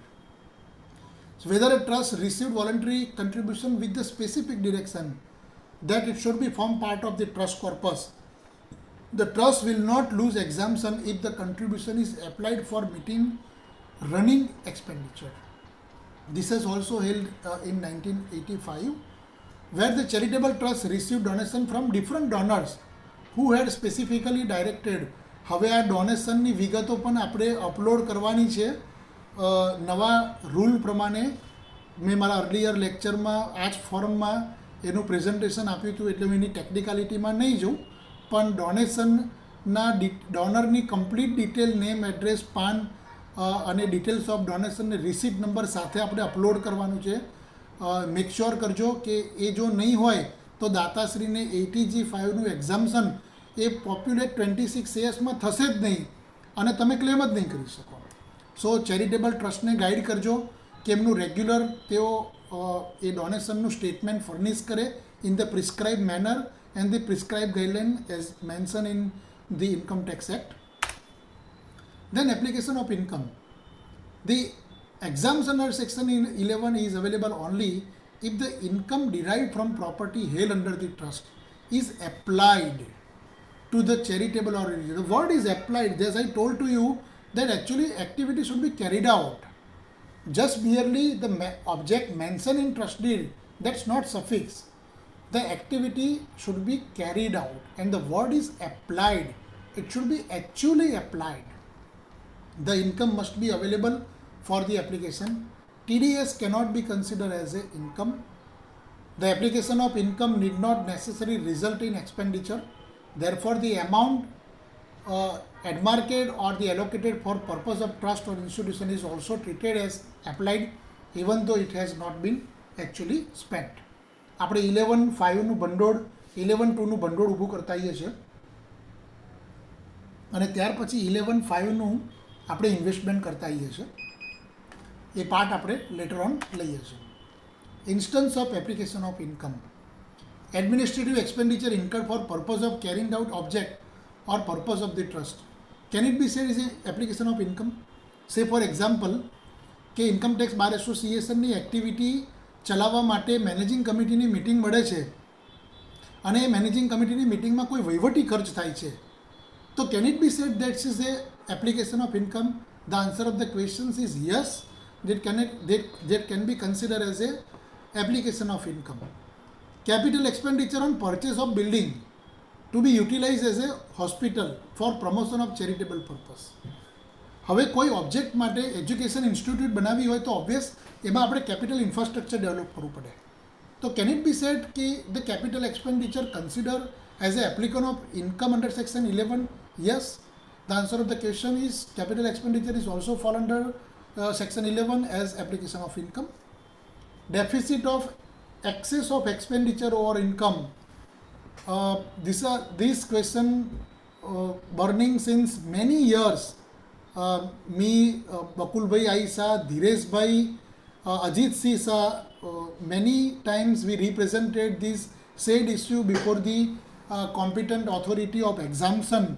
Many times there is a no column in the ITR 7 for claiming a set-off of surplus of the previous year. But આ બધી story end up કરી દીધી છે budget 2021એ. હવે previous યરના કોઈ પણ loss જે carry forward છે એ મળશે નહીં. ઇટ મીન્સ આ ક્લેરિફિકેશનનું મારું ઓન ઇન્ટરપ્રિટેશન એવું માનવું છે કે ઇટ મીન્સ કે એના પહેલાંના વર્ષમાં આ ખર્ચ બાદ મળતો હતો, પણ આપણે કેટલા વ્યક્તિએ ક્લેમ કર્યું છે. આઈ એમ પુટિંગ વન એક્ઝામ્પલ કે 100 રૂપીસની ઇન્કમ હોય ને 125 રૂપિયા ખર્ચ થયો હોય તો એ 25 રૂપિયાની ડેફિસિટ શું આવતા વર્ષની ઇન્કમ સામે સેટ ઓફ થાય? તો પ્રિવિયસલી યસ એ થતી હતી, પરંતુ ITR 7માં એનું કોઈ પર્ટિક્યુલર કોલમ નહોતું. સ્ટેટમેન્ટ ઓફ કોમ્પ્યુટેશનમાં મેની પ્રોફેશનલ્સ એને ક્લેમ જ નહોતા કરતા. એઝ ઇફ એ માઇનસને માઇનસ જ રહેતું હતું પ્રોફિટ એન્ડ લોસ એકાઉન્ટમાં બેલેન્સ શીટની અંદર, અને સેક્શન 11માં એપ્લિકેશન ઓફ ઇન્કમ તરીકે ક્યારેય નહોતા લાવતા. 2021ના બજેટે આ સ્ટોરી એન્ડઅપ કરી દીધી કે તમે કોઈપણ પાછલા વર્ષનો લોસ તમને કોઈપણ રીતે બાદ આપવામાં નહીં આવે. દેર આર મને કદાચ 2 ની 5 કલાક પણ સેક્શન 11 to 13નું જો જજમેન્ટ વાઇઝ એલોબ્રેશન કરવાનું થાય તો 5 કલાક પણ ઓછા પડે. But I have some limited hours to explain in details, so I am not going everything in details, but this presentation surely will sharing with all the esteemed members. Depreciation end up કરી દીધું budget 2021એ. Then repayment of loans, double taxation થતું હતું. જ્યારે loan લેતા હતા ત્યારે પણ એપ્લિકેશન ઓફ ઇન્કમ કરતા હતા, અને જ્યારે લોન રિપેમેન્ટ કરતા હતા ત્યારે પણ એને એપ્લિકેશન ઓફ ઇન્કમ કરતા હતા. સરકારને બહુ વર્ષો પછી ખબર પડી કે આ તો ડબલ બેનિફિટ જતો હતો section 11નો. they come up in by budget 2021 and end up this double taxation, the double application of income at the time of getting fund and at the time of the repayment of the loans. Donation to other charitable trust, आज बहुत frequently asked questions say professional brother no.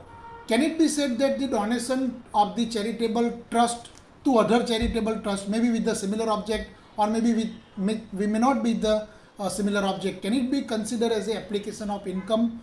Yes, the is considered as application of income, provided that it should be through the current year income. It should not be form part of a accumulated income or the set apart income. It should be by the current year income. You may pass on the fund to the other charitable trust that consider as a application of income. These are the questions raised many times while calculating the correct income under section 11 to 13. These are the instance of agriculture income that I am not taking here. Applications out of the composite fund, non-applicability, not taking. Condition for accumulation.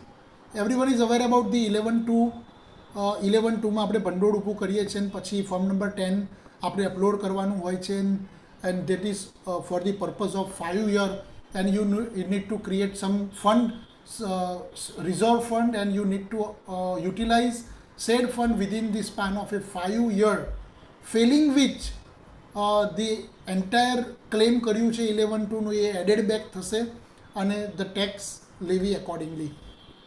There are certain conditions that the investment also, જે fund તમે ઊભું કર્યું છે એ investment also in accordance with section 11.5. I would also like to draw attention to my learned friends that certain time question એવો rays થાય છે કે સાહેબ બોમ્બે પબ્લિક ટ્રસ્ટ એક્ટનું રોકાણ કરવામાં સેક્શન 35 કંઈક જુદું કે છે અને સેક્શન 11.5 જુદું કે છે. સાહેબ આપણે કોને માનવાનું?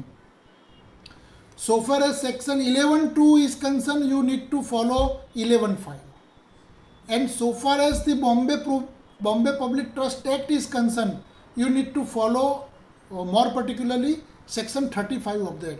હું માનું ત્યાં સુધી મોસ્ટ પ્રોવિઝન બંનેમાં સિમિલર છે out of some of the securities or sometimes in investment in mutual fund or some investments in some bond. There is a provision of investment in bond and mutual funds in section 35 of the Bombay Public Trust Act, whereas in section 11.5 particularly nothing. So condition for accumulation, I am not taking much time in this application. Treatment of capital gain, ઘણા સવાલ એવો આવે છે કે ટ્રસ્ટની property વેચી દઈએ તો કેપિટલ ગેઇન આવે. યસ, એનું સેલ્સ કન્સિડરેશનને કન્ટ્રીબ્યુશન્સ ગણવાનું છે અને એની કોસ્ટ ઓફ એક્વિઝિશન્સ બાદ કર્યા પછી levy of capital gain arising in that matter. પછી એની સામે જો કોઈ નવી એસેટ લઈએ તો that is also consider as a application of income. For that you need to go through section 11(1)(a) that's more corresponding with the levy of capital gain in matter of a charitable trust act. So these are the one of the example that I am not taking here. Business income of the trust, as I told to you, yes, section 11(4)(4)(a) is looking after the levy of tax in case of a business by the public charitable trust. So business carried on is incidental to the attainment of the objective of the trust. મેં વાત કરી પ્રેમવતી સ્વામિનારાયણ મંદિરમાં ધાર્મિક ઉત્થાનને પ્રસાદ તરીકે ઓળખાવે છે. એવી રીતે charitable ટ્રસ્ટનું દવાખાનું ચાલતું હોય અને બહાર મેડિકલ સ્ટોર રાહત દરે આપતા હોય તો આ એક્ટિવિટીને બિઝનેસ એક્ટિવિટી ન ગણાય, એને સેપરેટ કન્સિડર ન કરી શકીએ. Yes, you need to maintain separate books of account and separate bank account for running a business activity which is carried out is on incidental to the attainment of the objective of the main charitable activity of the trust. Sometimes these questions also raised by the professional fellow that whether the rental income of the trust, હવે rental ઇન્કમમાં જે 13% આપણે ડિડક્શન્સ લઈ લઈએ છીએ તો શું એ 13% deduction મળે? ઘણા પ્રોફેશનલ બ્રધર રેન્ટલ ઇન્કમને income from house property claim કરી અને રિપેર રિનોવેશનના ખર્ચા નાખી એટલે ક્લેમ કરી અને સીધું બાકીની ઇન્કમને અધર સોર્સિસમાં બતાવી દે છે. This is not correct. The rental derive from the additions to trust building is exempt from tax when rent was used for the religious purpose. The word applied is wider and important than the word expenditure. Expenditure means a disbursement, paying out, distributions or spending. So in rental income that considered as a voluntary contribution, આ 5 હેડમાં income આપણે bifurcate જ નથી કરવાની, તો income from house પ્રોપર્ટીમાં આપણે નથી લઈ જવાની. લેટિંગ આઉટ ધર્મશાળા, આપણે ઘણા મંદિરો ધર્મશાળા છે, લાઇબ્રેરી જોઈ હશે, ઓડિટોરિયમ જોયા હશે, આ બધા ટ્રસ્ટ સંચાલિત જ છે, તો એ એન્ડ ઓફ ધ ડે એમાં કન્સિડર નથી કરવાની. Section 13(1)(a) that's exemption under the head of religious trust. મેં વાત કરી પ્રાઇવેટ ટ્રસ્ટ, એનું કોરસ્પોન્ડિંગ છે. 13(1)(c) મેં વાત કરી ડાયરેક્ટલી ઓર ઇનડિરેક્ટલી સેટલર કે ફાઉન્ડરના કે ટ્રસ્ટીના બેનિફિશરીઝ ન હોવા જોઈએ. Anonymous donation, very clear nowadays, levied at section 115 BBC, it's rate of 13%. These are the bird of views that 85% આપણે યુટિલાઇઝ કરવાના છે અને ત્યાર પછી 15% આપણને ટોટલ એમાઉન્ટ એક્યુમ્યુલેશનમાં આપણને બાદ મળે છે. 11(2)નું આપણે ભંડોળ કરી શકીએ, મોર ઓવર 15%, અને 5 year આપણે એમાં ઓબ્જેક્ટ રિઝર્વ કરવાના છે ને 11(5) પ્રમાણે આપણે ઇન્વેસ્ટમેન્ટ કરવાનું છે. So voluntary contributions fall under the total consider as a total income, and then expenditure under 11(1)(a) and the rest of the income property held under the trust under the 11(1)(b). These are the bifurcations in respect to 12(ab), 80(g) and 1023(c). Not going legal compliance audit. આ સવાલ પૂછવામાં ઘણી બધી વખત આવે છે કે charity કમિશનરમાં 10,000 રૂપિયાની જ ઇન્કમ છે તો અમારો ઓડિટ રિપોર્ટ બનાવવો પડે. ઇન્કમ ટેક્સમાં 11 અને 12ના પહેલાં without giving the effect exemption under 11 and 12 2,50,000 threshold limit જે આપણી છે એનાથી વધુ થાય તો આપણે audit report in form number 10B આપવું પડે. હવે ઘણા ચાર્ટર્ડ એકાઉન્ટન્ટનો એવો પ્રશ્ન આવે છે કે ઇન્કમ ફક્ત 50,000 રૂપિયા જ છે તો અમારે ઓડિટ રિપોર્ટ તો બનાવવાનો નહીં ને, પણ બોમ્બે પબ્લિક ટ્રસ્ટ એક્ટ પ્રમાણે બનાવવો પડે. બોમ્બે પબ્લિક ટ્રસ્ટ એક્ટ એવું કહે છે કે 1,500થી વધારે ઇન્કમ હોય તો તમારે ઓડિટ રિપોર્ટ બનાવવો પડે. તો ચાર્ટર્ડ એકાઉન્ટન્ટ મિત્રોને મારી વિનંતી કે એમને ઇન્કમ ટેક્સ એક્ટ પ્રમાણે બનાવે કે ન બનાવે, પણ બોમ્બે પબ્લિક ટેક્સ એક્ટ પ્રમાણે તો એમને ઇન્કમ બનાવવી જ પડે, કારણ કે ત્યાં થ્રેશોલ્ડ લિમિટ 1,500ની છે. ઇન્કમ ટેક્સમાં form number 10B, all professional are very well aware about the form number 10B, need not require to like detailed discussion. પણ એક મેન્શન કરી દઉં કે ઘણી વખત ફોર્મ 10B અપલોડ નથી થતું, કાં તો મેન્યુઅલ કર્યું હતું અને ઓનલાઈન ફર્નિશ ના કર્યું કે ચાર્ટર્ડ એકાઉન્ટન્ટ ભૂલી ગયા, તો સેક્શન 11 અને 12ના એક્સપેન્ડિચર ડિસઅલાઉડ થઈ શકે merely on ground of non furnishing a audit report under in form 10B? The answer of the question is no. This is a procedural part. Many judgments of the ITAT as well as the Gujarat High Court and so many other high courts also, this is a merely a procedure part. Non-furnishing of 10B cannot be construed that the entire entire exemption under section 11 and 12 a reject not થઈ શકે. This is a merely a procedure lapsation which may થઈ શકે, એ further પણ કરી શકે. ઘણી વખત આઈટીએટી matter remand કરી અને 10B ફર્નિશ કરવા માટેનો ઓર્ડર કરે છે કે તમે સબમિશન કરો, અને પછી એનું 11 to 12 એક્ઝામ્શન ડિસઅલાઉડ ન થઈ શકે. Then the rate of tax at glance. Voluntary contribution being corpus donations, we are not taking here 111(1)(d). Yes, after budget 2021 we need to look into the new provisions. Then the AOP rate 11(1)(a), 11(1)(b), 11(3), 11(4), 13(1)(c), 13(1)(d), that's a MMR, maximum money rate, and annual donation 115 BBC 13%. These are the rate of tax. ઘણા professional બ્રધર્સને tax competitions public charitable ટ્રસ્ટનું જેમ normal 5 હેડમાં કરતા હોય છે એવી રીતે કરે છે, તો એવી રીતે નથી થતું. આપણે 5 હેડમાં કન્સિડર જ નથી કરવાનું. અને ચેપ્ટર 6A ડોનેશન્સ પણ આપણને બાદ, ચેપ્ટર 6A કોઈ પણ ડિડક્શન આપણને બાદ નથી મળતા. So income is not exempt under section 11 or 12. Section 164(2) exemption under section 11 and or 12 if forfeited due to contravention of the under section 13(1)(c) or 13(1)(d), then section 164(2) taxable at the rates applicable in case of AOP and taxable at the rate of maximum marginal rate. So the tax rate that I have already discussed, I am not going in that way. Private trust I am not taking here.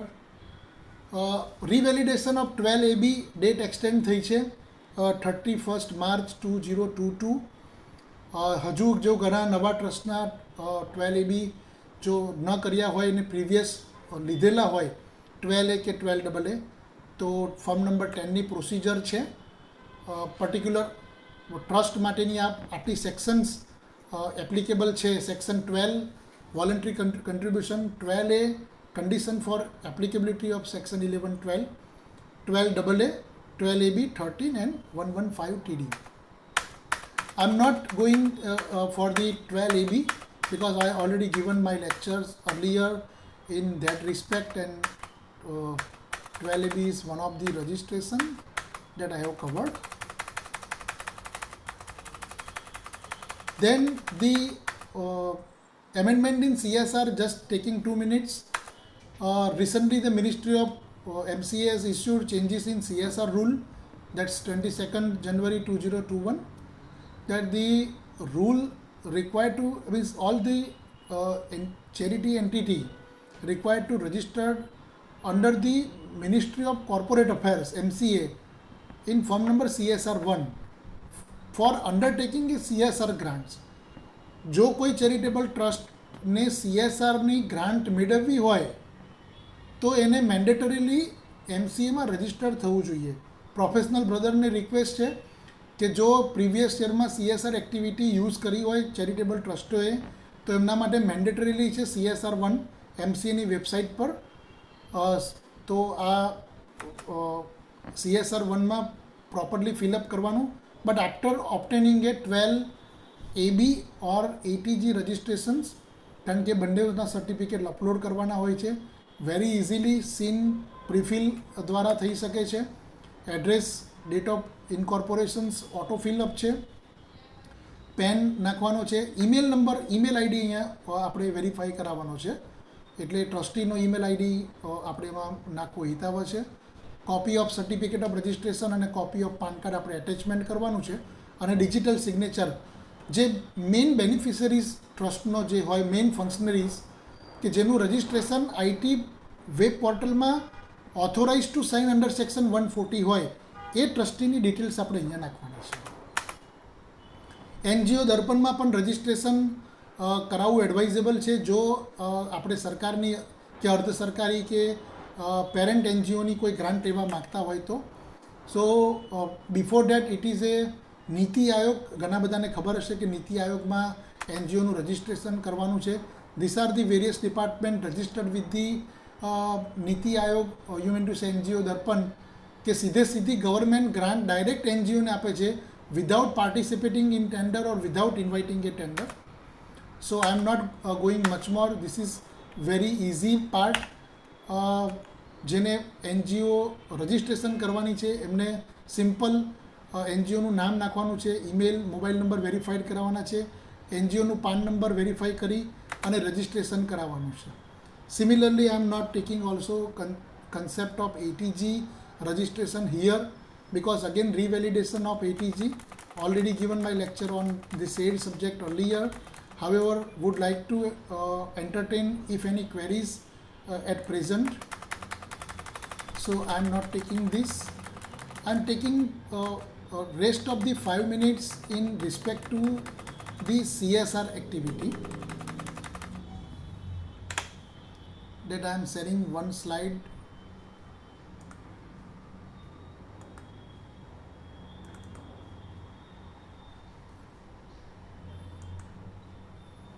Kartikbhai કેટલો સમય છે મારી પાસે?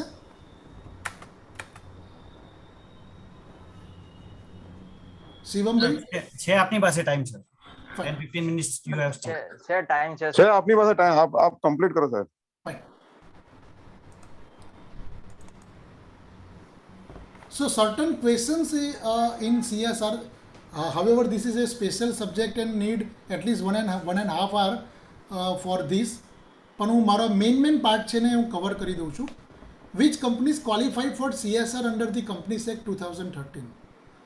તો 3 condition છે CSR rule 2014 and this CSR activity govern by section 135(1) of the companies act. જેની net worth 500 crores હોય, કાં તો જેનું ટર્નઓવર 1000 કરોડ હોય, કાં તો નેટ પ્રોફિટ 5 કરોડ રૂપીસ હોય. આ ત્રણમાંથી કોઈ પણ કન્ડિશન હોય તો એ કંપનીઝને CSR રૂલ્સ એપ્લિકેબલ થાય છે. Whether a holding or subsidiary company, એટલે આ ત્રણેય ક્લોઝ પર્ટિક્યુલરલી હોલ્ડિંગ અને સબસિડરી કંપની સાથે કન્સોલિડેટેડ ગણવાના છે. The answer of the question is no. બધાના સબસિડરી કંપનીની જુદી કેપ ગણવાની છે, હોલ્ડિંગ કંપનીની જુદી કેપ ગણવાની છે, એટલે કન્સોલિડેટેડ ઇફેક્ટ નથી ગણવાની. 3 ક્રાઇટેરિયા હોલ્ડિંગ કંપનીને લાગુ પડે તો પણ CSR એને રૂલ્સ લાગુ પડશે, સબસિડરી કંપનીને હોય તો પણ લાગુ પડશે. Whether provision of CSR applicable to section 8 company, તો section 135 of company says that every company means that covered the public charitable trust also. એટલે પબ્લિક ચેરિટેબલ ટ્રસ્ટની પણ જો આ 3 ક્રાઇટેરિયા સેક્શન 135(1) પ્રમાણે લાગુ પડે તો એને પણ CSRના રૂલ્સ લાગુ પડે. બહુ રેર ટ્રસ્ટો કદાચ આ પર્ટિક્યુલર સેક્શનમાં એપ્લિકેબલ થતા હોય, પણ અરવિંદો ટ્રસ્ટ જેમનું donation that's in crores that also fall under section 135(1) પણ કવર થાય છે. Whether CSR provision apply to company that has not completed the period of 3 years. CSR કોને લાગુ પડે? 3 વર્ષ પૂરા થયેલા હોય તો જ section 135(1) of the companies act comes in to the picture. એટલે 3 વર્ષ પૂર્ણ થયેલા હોવા જોઈએ 3 financial year. What are the compositions of the CSR committee? હવે કમિટી કઈ રીતે બનાવવાની છે? 135(1) અને CSR પોલિસી રૂલ 2014 એવું કહે છે કે લિસ્ટેડ કંપની હોય તો 3 ડિરેક્ટરો પૈકી કોઈ એક ડિરેક્ટર અને independent director 1. This are the formation. This committee is required to mandatorily form to the company applicably for the CSR rule. What are the functions of the CSR committee? CSR કમિટીએ શું જોવાનું છે? તો એમના function એમને monitor કરવાની, એમની policy, expenditure ક્યાં સ્પેન્ડ થાય છે, રેકમેન્ડેશન એમને આપવાની છે, કોઈ ફોર્મ્યુલેટ કે રેકમેન્ડેશન કોઈએ બોર્ડે CSR બોર્ડે આપી હોય કે કોઈ એન્યુઅલ એક્શન પ્લાન હોય તો એ કન્સિડર કરવાના છે. CSR કમિટીએ કોમ્પ્લાયન્સ થાય છે કે કેમ એ પણ કમિટીએ જોવાના છે. What are the responsibility of the board in relation to the CSR provision? The various responsibility in respect to the ensuring the spending of funds and compliance with the authorities that required, and 2% of average net profit is spent થવો જોઈએ એ એમને mention કર્યું છે. What is the role of government in the approval and implementation of the CSR program of the company? The government has no direct role in the approval and the implementation of the CSR program. Yes, these responsibilities lies on the CSR committee formed in response to section 135(1) and with the rule 2014. What are the mechanism for monitoring the CSR process? MCA 21 માં આપણું compliances CSR પરથી આપણે monitoring થઈ શકે. What is the role of government in monitoring compliance on CSR provision by companies? As I told that the MCA 21 non-complier CSR provision 22nd January મેં એમને વાત કરી એમ કે CSR mandatorily નોંધાવવાનું છે. How is the average net profit calculated for the purpose of section 135? Profit before tax ગણવાનો છે અને average net profit of the 3 yearsની ગણવાની છે. Spending on the CSR activities to be computed in accordance with the provision of section 198 after given effect of rule 121H of the Companies Act. What is the meaning of the term administrative overheads? હવે આ CSR activity માટે કોઈ administrative ખર્ચ થાય તો શું કોઈ એની પેરાકેપ છે? યસ, માની લો કે 2% તમારું CSR કરવાનું છે તો એ 2% CSRના 2%થી વધારે તમારે એડમિનિસ્ટ્રેટિવ એક્સપેન્ડિચર ન થવો જોઈએ. એટલે administrative expenditure generally covers your office expenditure, legal expenditure and this are the project implementation expenditure. તો એ એક્સપેન્ડિચરની અપર કેપ છે 2%થી વધારે ના થવો જોઈએ. Are administrative overhead applicable only to expenditures incurred by the company? Can they be applied expenditure incurred by the implement agency as well? According to rule 21B company's CSR rule, yes, overhead means the expenditure incurred by the company in the general management administration of CSR function by the company. What is the meaning of surplus? માની લો કોઈ CSR activity નથી થઈ અને એનું જે surplus છે એનું શું? The surplus revenue shall be utilise for the CSR only. Please CSRનું એક્સેસ ફંડ કંપનીની રેગ્યુલર એક્ટિવિટી માટે નથી વાપરવાનું. It should be use for the purpose of CSR purpose for the next year.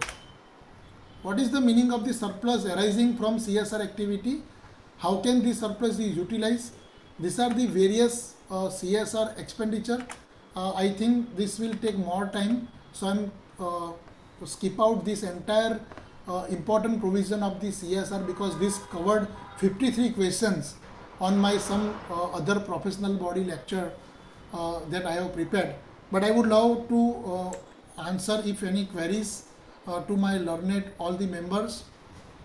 If anyone, I think so, some chat section there. Can somebody read?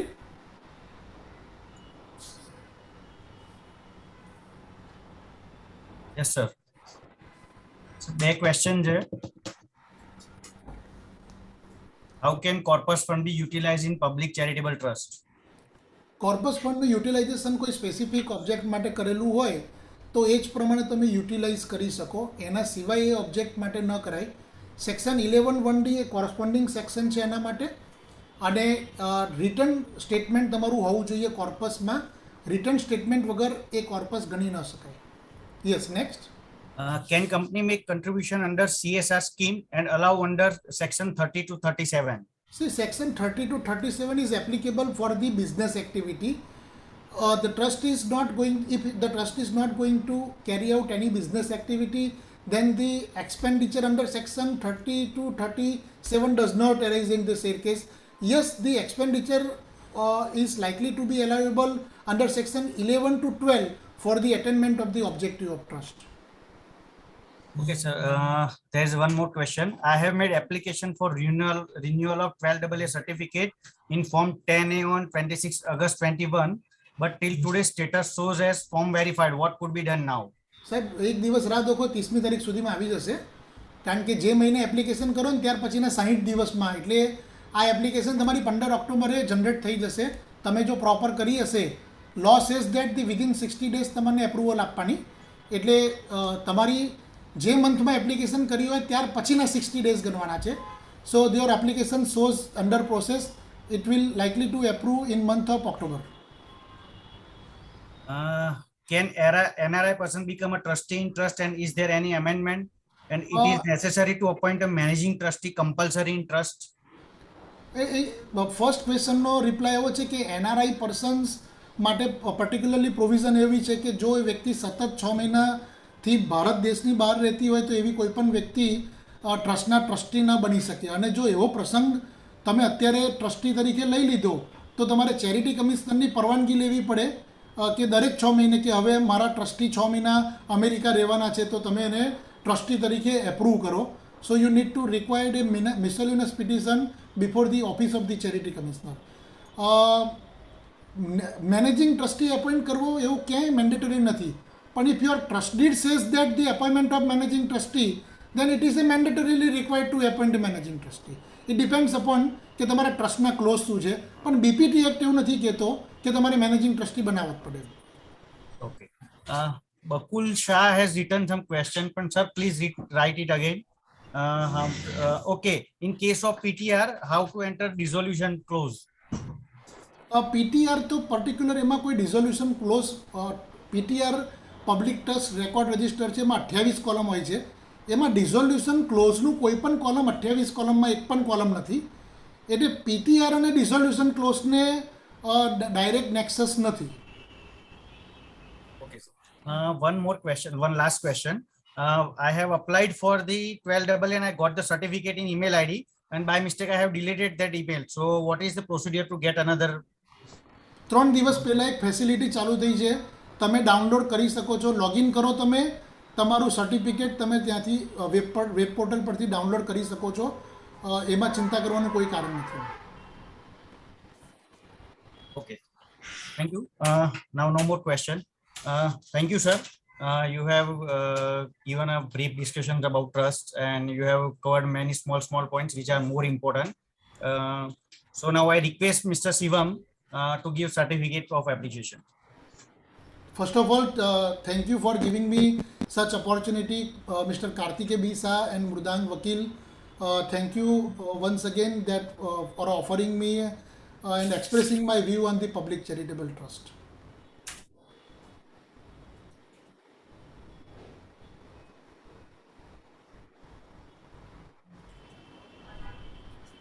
I am honored. Kindly accept from both the association. I am honored and obliged. Thank you very much. Thank you, sir. Now vote of thanks. Thank you everyone, every participants of the both associations and our joint association for joining this seminar. And thank you once again, Dhruven bhai, for giving such a wonderful knowledge about this trust and basic. And we have got many clarities about basic concepts. Thank you once again, and thank you everyone. Now we are concluding. Thank you. Thank you.